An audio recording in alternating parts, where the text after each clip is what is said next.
नमस्कार दोस्तों, आज हम आपको राधा अष्टमी की पूजा विधि एवं व्रत कथा सुनाते हैं। इसे ध्यान से सुनिएगा। कृष्ण जी की प्रिय राधा रानी का जन्मोत्सव भाद्रपद मास के शुक्ल पक्ष की अष्टमी तिथि को मनाया जाता है। इसे राधा अष्टमी का त्योहार कहा जाता है।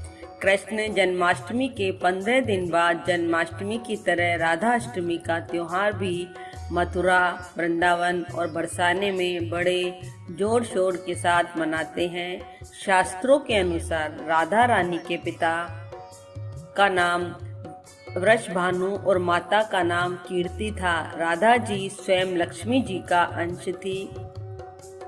शास्त्रों के अनुसार जो व्यक्ति जन्माष्टमी का व्रत रखता है और राधा अष्टमी का व्रत नहीं रखता है तो उसे जन्माष्टमी के व्रत का फल पूरा प्राप्त नहीं होता है।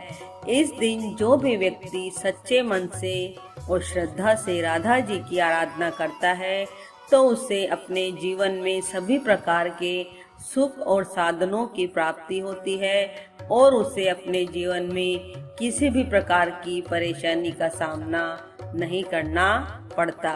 आपको बता दे, श्री राधा कृष्ण जिनके इष्ट देव है उन्हें राधा अष्टमी का व्रत अवश्य ही रखना चाहिए।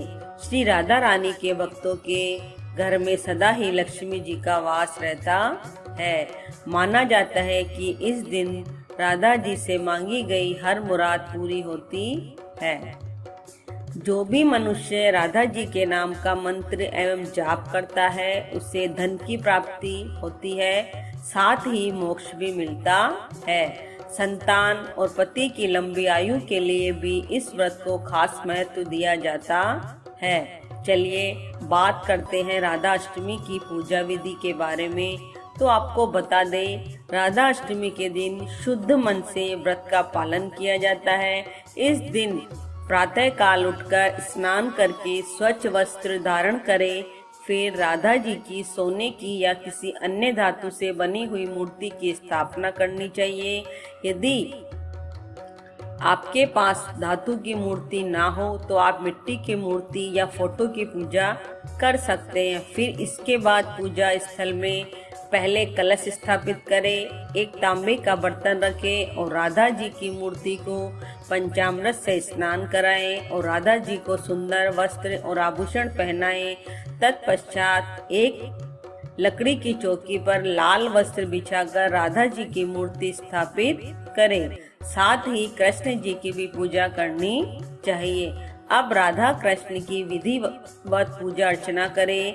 राधा जी को मिठाई आदि का भोग लगाकर धूप दीप जलाएं और विधिवत आरती करें। फिर पूजा के बाद दिन भर उपवास करें। उसके अगले दिन सुहागिन महिलाओं और ब्राह्मणों को भोजन करवाकर दक्षिणा देनी चाहिए। इस दिन राधा कृष्ण जी के मंदिर जाकर ध्वजा, पुष्प, माला, वस्त्र, पताका, तोरण और विभिन्न प्रकार के मिष्ठान एवं फलों से भी राधा जी की स्तुति करनी चाहिए।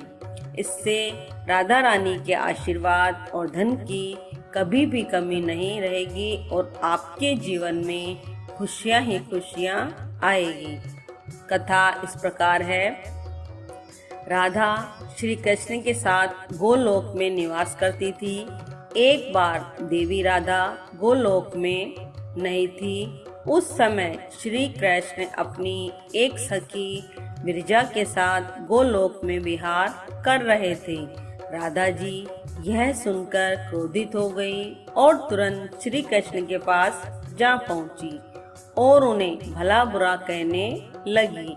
यह देखकर कान्हा के मित्र श्री दामा को बुरा लगा और उन्होंने राधा को पृथ्वी पर जन्म लेने का श्राप दे दिया।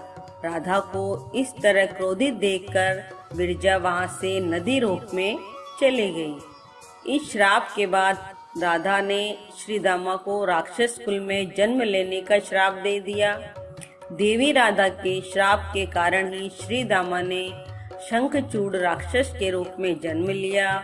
वही राक्षस जो भगवान विष्णु का अनन्य भक्त बना और देवी राधा ने वृषभानु जी की पुत्री के रूप में पृथ्वी पर जन्म लिया, लेकिन राधा वृषभानु जी की पत्नी देवी कीर्ति के गर्भ से नहीं जन्मी।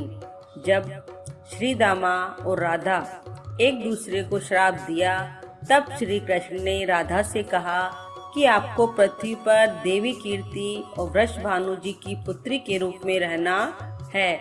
वहाँ आपका विवाह रायण नामक एक वैश्य से होगा। रायण मेरा ही अंशावतार होगा और पृथ्वी पर भी आप मेरी प्रिया बनकर रहेगी। उस रूप में हमें विछोह का दर्द सहना होगा। अब आप पृथ्वी पर जन्म लेने की तैयारी करें।